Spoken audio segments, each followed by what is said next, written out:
Hello, everyone. Welcome to another exciting, non-traditional episode of the Podcast Boys. I am the Comics Kid 2099, one half of your hosts. Joining me is my other co-host, the only co-host, Connor Nielsen. Connor, how are you doing today? I'm glad that I'm here right now.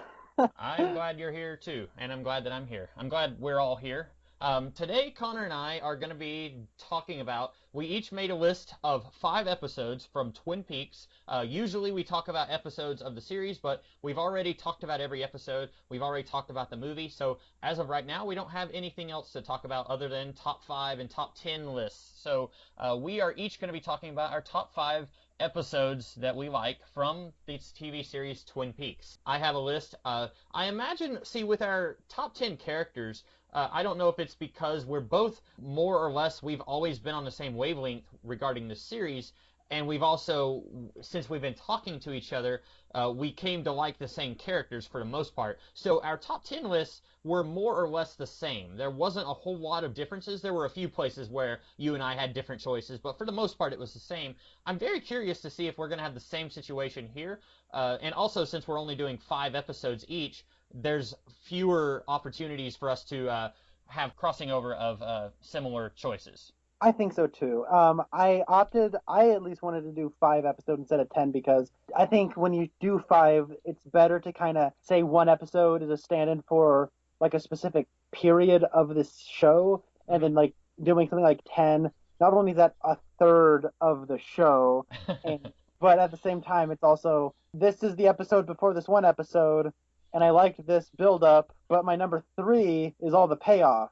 So I think that'd be a little weird. Yeah, I hear that. And I don't know about you, but for me, it would have been much harder to come up with 10 episodes. I like this series quite a bit, but I don't like it as much as you do. I think we've established that over the course of this series of podcasts, but it would have been really difficult for me to come up with 10 episodes that would deserve to be on a top 10 list. I think it was pretty easy, actually, for me to come up with 5. I was surprised how quickly I was able to come up with the 5 episodes I was going to be talking about on my list. But I was thinking about that today. Like, if we had done 10, it would have been much more difficult for me to have narrowed it down and weeded away, I guess, the chaff, if you will, to go with a harvesting wheat metaphor. Yeah, I hear what you're saying. So, I don't know how you did your list. I did mine. Like I said last week when we recorded, I am terrible at ranking anything. So what I did, I have the 5 episodes that I like the best on this series. I don't necessarily know which one I like more than the other, so I just listed them chronologically in how they happened in the series. I don't know how you did yours, if you started with your least favorite of the 5 and you wanted to work towards your most favorite, but why don't we start with you with the first one you wanted to talk about? I did do the traditional number 5 is my least favorite of my 5 favorite versus number 1, which is my absolute favorite. I do have a couple of honorable mentions. Okay, I don't have any, so let's hear what you got. My honorable mentions are, funny enough, the first episode and the final episode. Okay.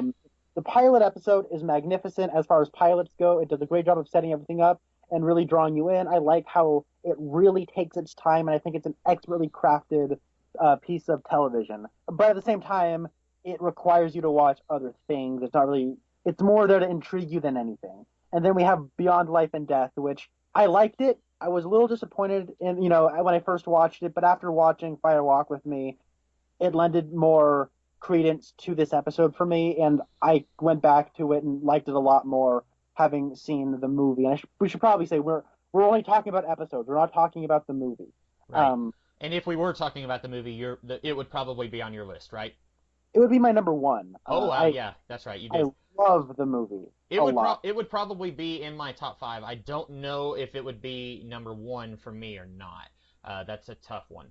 And I said I don't have any honorable mentions. I was kind of close to doing the pilot, but for the reason that you loved it, that's the reason I didn't include it, because it takes a while to get to where it's going. I've said before, and I know you and I disagreed on this a little bit, I still think that we should have gotten Dale Cooper a little sooner than what we did. It's about half an hour into the episode before we see him, and he is our entry point into the show, and I still feel like we should have gotten him earlier. I understand why they waited, because you want to show how this small town reacts to the death of the homecoming queen that everyone adored. I understood that, but at the same time, I felt like watching the pilot, periodically I was looking at my watch theoretically and saying like, okay, when's Dale Cooper going to get here? And he's, especially watching it through a second time, and you love Dale Cooper so much, you're really anxious for him to get there. So that was why I did not include it in my top five, but I forgot to make a list of honorable mentions. But if I did have a list, that would have been on the list. All right. So my number 5 is season 2, episode 20, The Path to the Black Lodge. This was a great and now we're back moment where the series finally focused up again. The stories and various subplots finally started to like get traction, have some kind of resolution, or stopped being silly and goofy and kind of stupid a couple episodes before this, or at least they were getting out of stupid territory. And after the lull that is a lot of the back half of season 2, The Path to the Black Lodge focused on Cooper and Harry and even Andy in there, teaming up with the Major to try to find the Black Lodge, and also trying to get to the whereabouts of Wyndham Earl, and then Wyndham Earl, trying to use the police to find the Black Lodge. It was a really great episode, and we said goodbye to Billy Zane this episode. I really liked it a lot. All right, yeah, that was a good choice. I remember the last half of season 2 where you and I were just getting really frustrated with this show, and then there was a moment, and it was that episode or around that episode where things just sort of clicked, and I don't think it returned to form, but it was much closer to form than what it had been for a while, and I really appreciated that towards the end of the series. And this was the episode directed by Stephen Gyllenhaal, who is Maggie and Jake Gyllenhaal's father. That's right. And from the very first scene, this episode really worked for me with the people carrying that big paper mache chest pawn and with the dead body inside. Everything about that. Sam Raimi's brother. That's right, Sam Raimi's brother in a chest pawn, being directed by Jake Gyllenhaal's father. Man, this show has so much legacy to it. I know, yeah. So that is a good episode. My number 5 is season 1, episode 3, Rest in Pain. This was the funeral episode, which I don't think it's going to sound really mean if I say that this is really where the show clicked for me. But I really think that this was the first episode where I suddenly said, I get it. I get what this show is doing. Because the first episode, like I said, it took a while to get to where it was going. And the first episode, if you have heard anything about the series but you've never watched it, if you've heard there's a supernatural element, there's all these demons, and they've killed this girl, and they will kill again, and then you watch the first episode, you would have no idea that that's what the series is about, unless you watched the European cut, which has footage that's not available in the American cut, which is what's on Netflix, which is what me and Connor have watched. But if you watch the first episode, there's elements that you would think are intrinsically part of Twin Peaks that cannot be separated from Twin Peaks, and they're not in that first episode. And then in the second episode, you're slowly getting there, but things are a little strange. If you're not used to David Lynch yet, you're still having a little trouble adjusting. But I think the third episode, the thing that I remember loving the most about it was this is one of the few times where all of your characters in a show converge into one point, and they're all at Laura Palmer's funeral. Most of the time in this series, you will have subplots all running in completely opposite directions. Even in episodes that we really like, you will have characters doing different things, and they won't meet each other in that episode. I really love the funeral because we get to see all of these characters finally confront how they felt about Laura Palmer. You get to see most people are at least genuinely mourning her, or they're pretending to mourn her. We get to see Shelley in a very minor moment at the Double R, where she's making fun of Leland Palmer and his scene that he caused at the funeral. We get to see how each of these characters, who we're only just now starting to get to know, how they react to the death of Laura Palmer. And I feel like it's better handled than it was in the pilot episode. I really love the funeral. I wish we had more instances of every character in the town comes together for one central thing. They don't necessarily have to unite with each other, but they're all together for something. Maybe it's a parade, maybe it's something like that. And we get to see them attempt that later on with like the beauty contest at the end of the series, but I felt like that dragged out so much that it didn't work in the same way that the funeral did in the third episode of season 1. That was what I liked about season 1, episode 3, Rest in Pain. So that would be season 1, episode 3, but the fourth one overall, because the way it's all laid out as weird because the pilot's almost like an episode 0, so to speak. Yeah. It was always confusing whenever I was numbering the podcast episodes, trying to figure out the numbers of the episodes because they didn't match up with what was on Netflix. You're right. Yeah, Rest in Pain is a great episode. I considered putting it on my list, but I did not put it on my list. My number 4 is I want to say it's season 2, episode 7. This is Lonely Souls. This is the episode where it was revealed who had killed Laura Palmer, but we hadn't exactly solved the mystery. Cooper and the police force hadn't figured it out yet. This is the episode that ends with Bob possessing Leland and killing Maddie while everyone else is at the roadhouse, and it's happening again, it's happening again. One of the most emotionally stirring and almost like profound filmmaking sequences in this entire series. I loved this episode, and more than just that, there was a lot to this. We had, I want to say, the stuff with there was something going on with Bobby, I want to say, but Lonely Souls ultimately sticks out for the last 10 minutes. Yeah, it's really the very end of that episode sticks with you. Like you, I'm having trouble remembering the rest of that episode, but the murder scene where he's killing Maddie and everyone at the roadhouse, and then Donna and James start to cry. You start to see Bobby tear up, and it's like they don't know why they're crying, but they know that something's going on. That is filmmaking that will stay in my head for years. Like, I can imagine that still being vividly in my mind 10 years from now, even if I never watch that episode again. You're right. The last bit of that episode is extremely moving, and it sticks with you, and that I think that is what earns it a place on the list, even though it's not on my list. Yeah, this also had the Sarah Palmer having that white horse vision along the in her living room as she's drugged, and then this also was the one where we got it started with them pulling Harold Smith's dead body out of his orchardry or whatever you call that thing. Mm-hmm. Yeah. And he had that little death note. That's also the one where we had the one-armed man, and they went on over to the Great Northern, because in the previous episode he said that they're all, they're killers in the Great Northern right now. And then that he's bringing everyone in a line, and he's saying no, no, no, no. And then there's all those weird sailors bouncing balls. We have a great performance from Ray Wise as Leland Palmer. Ben Horn, I think, was kind of I think that this is actually the episode where they arrest Ben Horn for the murder of, or they had not yet, because in the next episode they discover Maddie's body. But yeah, no, there was a lot of great things. Gordon Cole's in this episode. I think he is, anyways, and I really liked it. It was a great way to if we're going to solve the murder of Laura Palmer, we're going to do it right. And even though Lynch and Frost never had any intention of solving her murder, I think they did a good job of beginning this whole solving the murder arc in style. Yeah. My number 4 is the season 1, episode 7, The Last Evening. If I'm not mistaken, this is the season 1 finale. I have a guilty pleasure thing to get off my chest. I love watching TV shows. That's not the thing I'm getting off my chest. But I really love it when a series ends and begins a season with a whiz-bang episode. Smallville was really good about doing this. They would have a 20-episode season, and 18 of the episodes would usually be a lot of schlock that you just kind of had to get through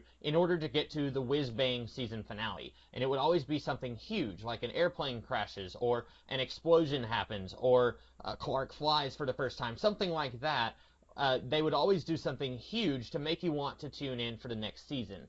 And I think that this did that, but it also was a culmination of all these subplots that have been building over the course of the season, and it felt like a natural place to finally have all those things come to a head. I remember you really did not like that it took so long for the Sawmill subplot to finally hit the place where it was supposed to hit, but it finally hits its thing here. Agent Cooper gets shot here, which maybe is not a good thing in retrospect, since it took them like an entire season to address who shot Agent Cooper, and we still don't know why. But that happens in this episode.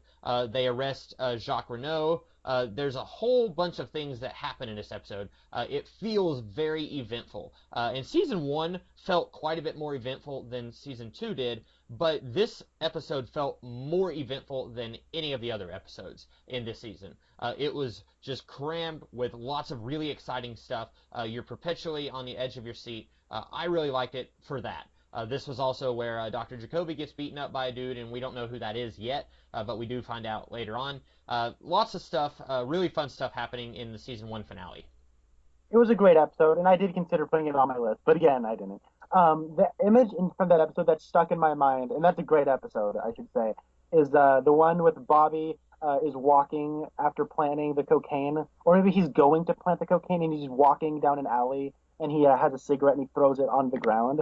It was almost like a panel out of Sin City. It was a visually striking shot. Yeah, I was thinking that too. I remember us talking about that shot when we were watching the episode, and I remember one of us said it looks like it came out of a comic book. I don't remember if we said anything about Sin City, but just now when you were saying that, I was thinking Sin City in my mind. But it did. It looked very iconic and like something that you would see as like on the cover of a graphic novel, or like that would be in the trailer for Sin City 3 or whatever. It looked really cool, for lack of a better word. Yeah. Number 3 is season 2, episode 9, Arbitrary Law. This was the big ending of the murder mystery of Who Killed Laura Palmer. This is where we have Donna and James finding Andy in the double R, just saying Harold Smith's death note out loud over and over again. That's probably the weakest part of this episode. We have a very horrifying scene where Donna goes to visit the Palmer household, and we have Leland in a very threatening way, like almost forcing himself on her. And then we have Mr. Tajimura being Catherine as Mr. Tajimura going to Ben in prison and just screwing him over for all the Ghostwood estates. That was a really satisfying way to say good, or at least for the ending of the evil Ben Horn. But on top of that, we got great police stuff with Albert. And while I think that ultimately at the clear end, we had that Perry Mason ending that was a little unnecessary, what really stood out and put us on the list is that elongated sequence where they are in the Bang Bang Bar or the Roadhouse, whatever you call it, and Cooper invites Mr. Palmer, Mr. Horn, and all the tables are slid out, and he almost has like this, what's that author's name? What's her face? Agatha Christie? Agatha Christie. Good pull. It's almost like an Agatha Christie deduction scene where Cooper's putting all the pieces together, and then the giant gives him the ring, and everything, all of the things just start coming together. This was an episode directed by Tim Hunter. Lonely Souls, I should probably say, was directed by David Lynch. This one was directed by Tim Hunter. At the end, when we have Leland in custody, and Ray Wise is just acting his heart out, and it ends with Cooper guiding Leland to the light. It was magnificent, magnificent stuff. I would say Tim Hunter is maybe second to Lynch as the best director in Twin Peaks. Not to be confused with the protagonist of Neil Gaiman's Vertigo miniseries from the 90s, The Books of Magic, which also starred a character named Tim Hunter. Tim Hunter? Yeah. And that book also not in any way related to Twin Peaks. That's one where a lot of people retroactively compared it to Harry Potter because it's a kid with dark, messy hair, and on the cover he has an owl and he has glasses. So a lot of people are like, hey, Harry Potter, but it's like before Harry Potter was a thing. So my number 3 is The Orchid's Curse, which was the episode where Cooper and Harry go and rescue Audrey from One-Eyed Jacks. Like I said, I really love it when this series has a lot of stuff happening, and this series was really stretching it out with Audrey being held captive at One-Eyed Jacks, and so I was really happy to see them rescue her, finally. It was about 5 episodes into the series when they finally got her. Yeah, this was the 5th episode of Season 2, and so they finally rescued her. It has your favorite Hawk moment of all time, my favorite Hawk moment of all time, where Hawk saves their lives by throwing, was it a machete or a dagger, into a guy's back? Hawk. Yeah, and it's just a really, really intense sequence because the whole time they're out of their jurisdiction. They have crossed into the Canadian border, so they're not supposed to be here. So if they get captured, there is no cavalry coming to save them except for Hawk, who knows what they're doing because they can't keep a secret. But I really love it. It's very tense. Like I said about my previous episode, it keeps you on the edge of your seat. And it finally moved forward a subplot that I felt like was taking way too long to go nowhere. So I was finally happy to see Audrey get to come back home and interact with the rest of the cast a little bit more. So that was really the only reason I chose this episode. But it also it begins what you were talking about, where we are setting in motion the Harold Smith recluse guy. He gets upset because Donna, Maddie, and James are trying, or actually just Donna and Maddie are trying to steal Laura's secret diary, and that kind of, I think that started here, didn't it? Maybe I'm wrong. Maybe. I think that was the previous episode with Laura's secret diary. Okay. Anyway, but yeah, I really chose it because it's the episode where they stage a rescue on One-Eye Jacks. That was, yeah, a great sequence. Michael Parks as Jean Renault was great when he kills Blackie and when he kidnaps Hank. Yeah, great episode. So you're number 2? This might surprise some people because when we did this episode the first time around, I said this was the single best episode of Twin Peaks. Well, I got to put a caveat next to that because it's the second best episode of Twin Peaks. It is season 1, episode 2, Zen or the Skill to Catch a Killer. I know you're not a big fan of this episode, Comics Kid, but I love it so much.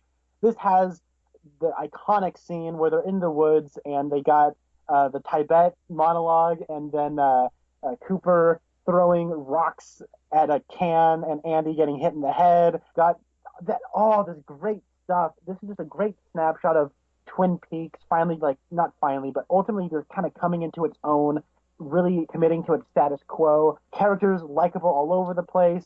This was just a great episode. We got cherry pie, we got black coffee, we got the double R, we got Norman, we got Ed. Yeah, we got some Donna and James here and there, but whatever. It was great stuff. I absolutely love everything that had to do with Cooper. And then this episode ended with our introduction into the supernatural plane with his iconic dream. Yeah, I think the reason I didn't like this episode as much, it's not that I hated it. I should point that out. I don't think I hated any episode in season 1.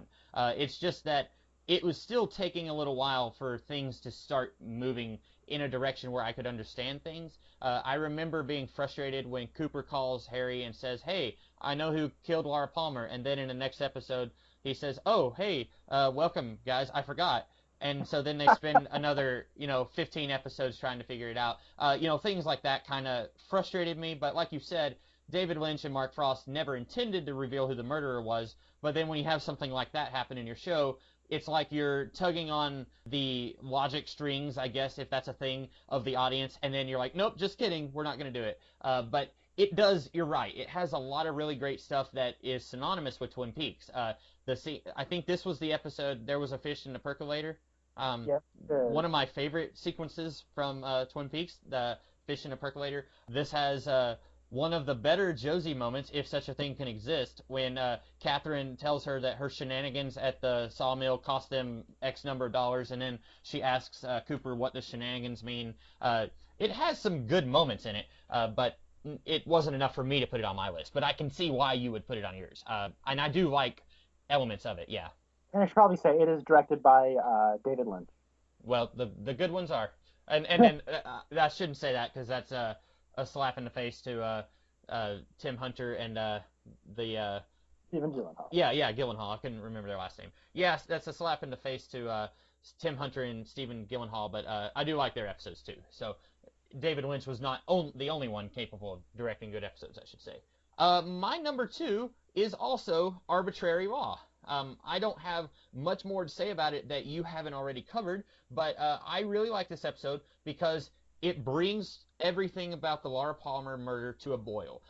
Things are finally heating up to the point where we have known for an episode that Leland is the murderer, but now everyone else finds out. And this is a really great episode. Like you said, it's got the Agatha Christie-esque, I suppose you're all wondering why I called you here today kind of thing going on. You've got some characters there who probably don't need to be there, like Ben Horne and Leo, but it's playing around with Leland just as much as it's playing around with us because we're not sure if Cooper's actually figured it out or if he's following another dead end.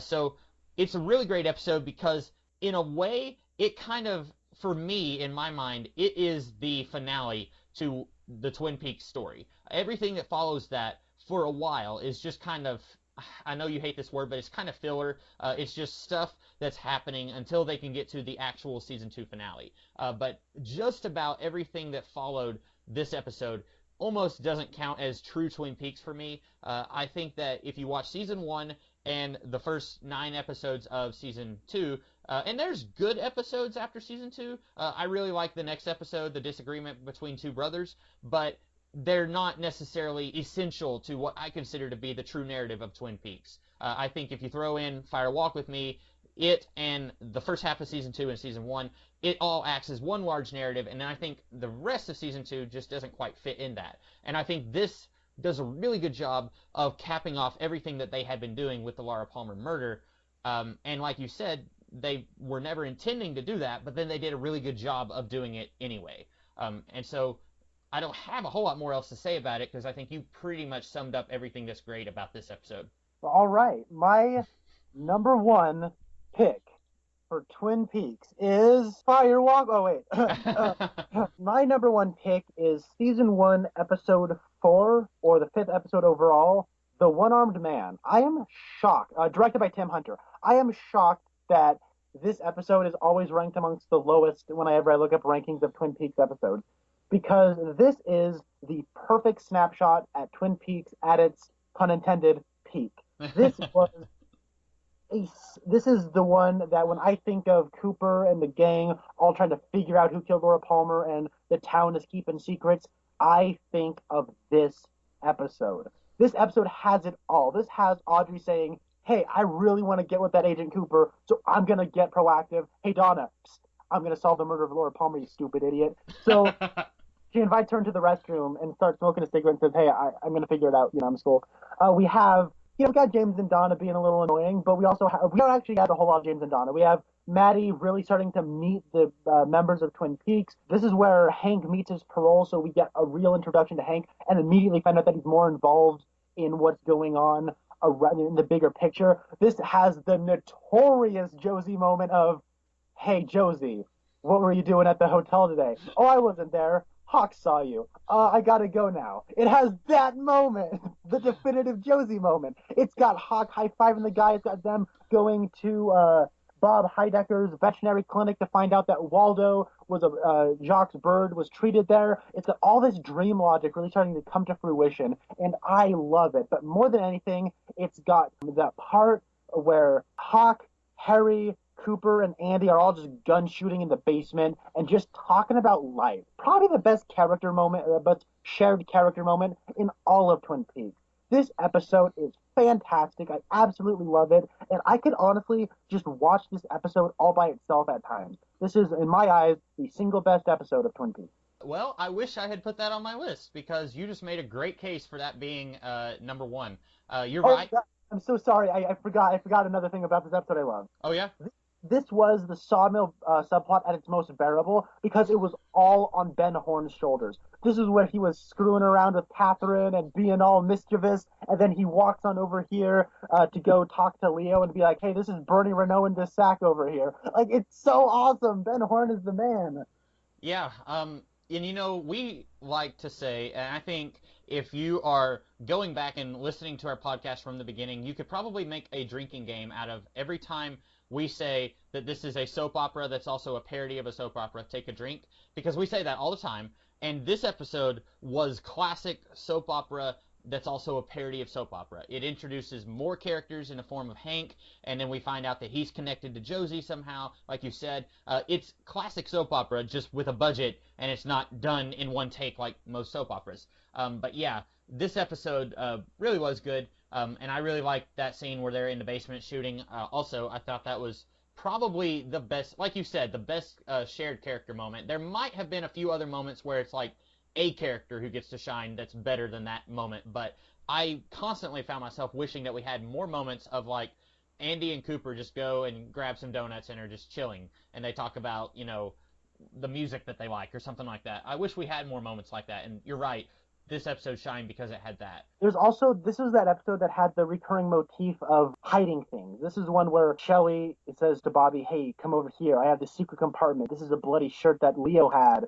And then here's a gun that I'm also hiding here. And then Bobby's like, okay, I'm going to go and hide this plant this in Jacques' apartment. So when the police go and raid the apartment, they now have evidence on Jacques, like in Leo. So I thought, yeah, great stuff. Yeah, so my number one is one that, like I said, I wish I had gone the route that Connor did and chose that episode, but this one is not as good as that episode, but it's still pretty darn good. Season 2 finale, Beyond Life and Death. You said that this episode was a disappointment because it had been hyped up for a very long time before you saw it, right? Yeah, And I can very easily see how that would be a problem. I've had that problem before with many movies, movies that I still have not seen because people overhype them. But I can see how that would be a problem. For me, I did not have that problem. I knew about the ending, spoilers for the end of Twin Peaks, the series. I knew that Agent Cooper was going to get possessed by Bob. I knew that going in, but I still thought that this episode was wonderful. I was always a huge fan of the supernatural in this show, and you didn't get a lot of that in the last half of season 2. In the episode Arbitrary Law, Bob leaves Leland's body, and then we see an owl. Is it an owl or is it the camera just flying through the air? We see. it flies in the air for a while, and then an owl flies up to it. Right. Okay. Yeah. So we kind of see that Bob is still at large, but then we don't really see a whole lot of evidence of him other than when Josie dies, and then Bob is there and he's saying, "Hey, what happened to Josie?" We don't get to see a whole lot of supernatural in the last half of that season, and then suddenly we get an episode that's almost entirely set in the Red Room. It's weird. It's creepy. It's very haunting. The song Under the Sycamore Tree, as soon as I finished that episode, I went to YouTube and listened to it again. It's very Twin Peaksy. If you had to pick another episode that's not season 1, episode 4, that is the definition of Twin Peaks, I would almost say that it's this episode. It's very tragic because it ends with our main character not victorious. You think he is, and then nope, just kidding, we pull the rug out from under the audience. I think that it's really great, and I think part of what makes it great is that we don't get to see a conclusion to that. I know that Fire Walk With Me offers some conclusion to it, but I still think that having Cooper be possessed by Bob, that's kind of left in the air a little bit at the end. And I think that this episode feels so powerful because we don't really get to see what happens next to Cooper. And so that's why it ended up on my top 5. But like I said, hearing you talk about season 1, episode 4 makes me kind of wish I had gone in that direction instead. No, I completely get why we have Beyond Life and Death. It's a very good episode, and I don't want anyone to think that I dislike it, because it is a very good episode. I think some of the stuff at the beginning is a little padded, but when we get to the Red Room, like the second he enters the Black Lodge and we have Under the Sycamore Tree playing, it feels like an event. We got the strobe light going off. We have a spotlight on the singer while everything else is in strobe, so it creates an incredible effect that's really disorienting and intriguing, and the extended sequence is so odd and weird, but also kind of straightforward, so you can kind of get what's going on if you really pay attention. It's great stuff. We get Ben Horn getting punched in the face. It's a really solid episode. And yeah, talk about a cliffhanger. Great cliffhanger. And I didn't mention this when I talked about The Path to the Black Lodge, which was my number 5 episode, but The Path to the Black Lodge, that episode has one doozy of a cliffhanger too, where Bob emerges out of nowhere, and then he's next to the sycamore trees, and the camera pans down, and in the puddle we see the reflection of the red curtains. Yeah, that was a great ending for that episode, yeah. So those are our top 5. Was there anything that we forgot to mention? Anything you forgot to say about one of mine, or I don't think I have anything to say about one of yours. No, I think it's cool how we had very different lists. We only had one that kind of intersected. Yeah, I was thinking we were going to have more episodes that were similar. I'm surprised on my list. You know, I talked so much about how season 2 is so much more inferior to season 1, but I only had 2 episodes from season 1 and 3 episodes from season 2. And I think and I think part of that is season 2 is so much longer, so you have more to choose from. It's almost twice as long as season 1. So there's a lot more stuff to pick from, and I didn't want to just pick season 1 episodes, but I ended up, like, the episodes I did choose were episodes I really did like from season 2, and I was surprised that it went in that direction. Yeah, this will be really interesting. I think we can maybe revisit this list after we watch the revival. Yeah, that'll be, I'm curious if any of these will be bumped off, or if the revival won't measure up. We've had some conversations about that where we're not sure if the revival is going to work. I hope it does. But yeah, that's something I'd like to do. And just talking more about the revival in general. Yeah, So, so there's actually some revival news. oh, Revival news. this is going to be good because I have not heard any news, so I'm curious what it is. So I am really. I try to buy all of. I should probably say, okay. I try to buy everything, right? So right now I'm trying to get all the television shows. The problem is we have like 10 seasons worth of television and only three of them are on Blu-ray and Mhm. DVD. Yeah. So I'm really with bated breath anticipating Agents of Shield season 3 and Agent Carter season 2 finally getting a home video release at all. And maybe if the Netflix shows also finally get any news about a Blu-ray or DVD release, I'll also take that when I can get it. So I've been like religiously looking at Blu-ray.com over and over and over again. But they do more than just updating you on Blu-ray information. They also will say, okay, here's a trailer for this new movie Passengers with Chris Pratt and Jennifer Lawrence. The other day, actually 3 days ago, I went on to Blu-ray.com and it said 4 hours ago, Twin Peaks 2017 teaser trailer. And I clicked on it and it was 30 seconds. And you know what this 30 seconds was, Comics Kid? I think I know. I did see this posted somewhere, but I didn't watch it. Was it Angelo Badalamenti playing the piano? It was just a continuous shot of the woods in slow motion, and superimposed over it was Angelo Badalamenti just playing the Laura Palmer theme song, and it's a doo doo doo doo doo doo doo doo doo doo doo, and then Laura Palmer's face superimposes over the image, and then it's over. So we have now all but this is confirmation that Angelo Badalamenti will be scoring the revival of Twin Peaks. Excellent. That's kind of like trying to if you tried to take Angelo Badalamenti away from the world of Twin Peaks, that's kind of like trying to take away John Williams from Star Wars. Like, I it agree. just doesn't feel right. And I am not usually a music person. I don't usually pay much attention to music in movies and TV shows, but Angelo Badalamenti's score was very much part of Twin Peaks, and I am glad to hear that. Because I noticed that Trent Reznor was going to be in this new revival. So and he's been doing musical scores for David Fincher films Okay. lately, since the past since the start of the decade. And I was thinking that Trent Reznor might be providing some kind of musical credit as well as acting. But this is before I'd really known that David Lynch does like to work using musicians as actors. We saw that with Chris Isaac and David Bowie, and now we're going to see that with Trent Reznor. So it's kind of cool And that we have confirmation that good old Angelo Badalamenti, and he's like 87 years old, is coming to do the music. yes, very good news indeed. So I think that's all that we have to say about this episode. Connor, have we told everyone what we're going to be doing next? I know you and I have talked about it, but have we talked about it on recording?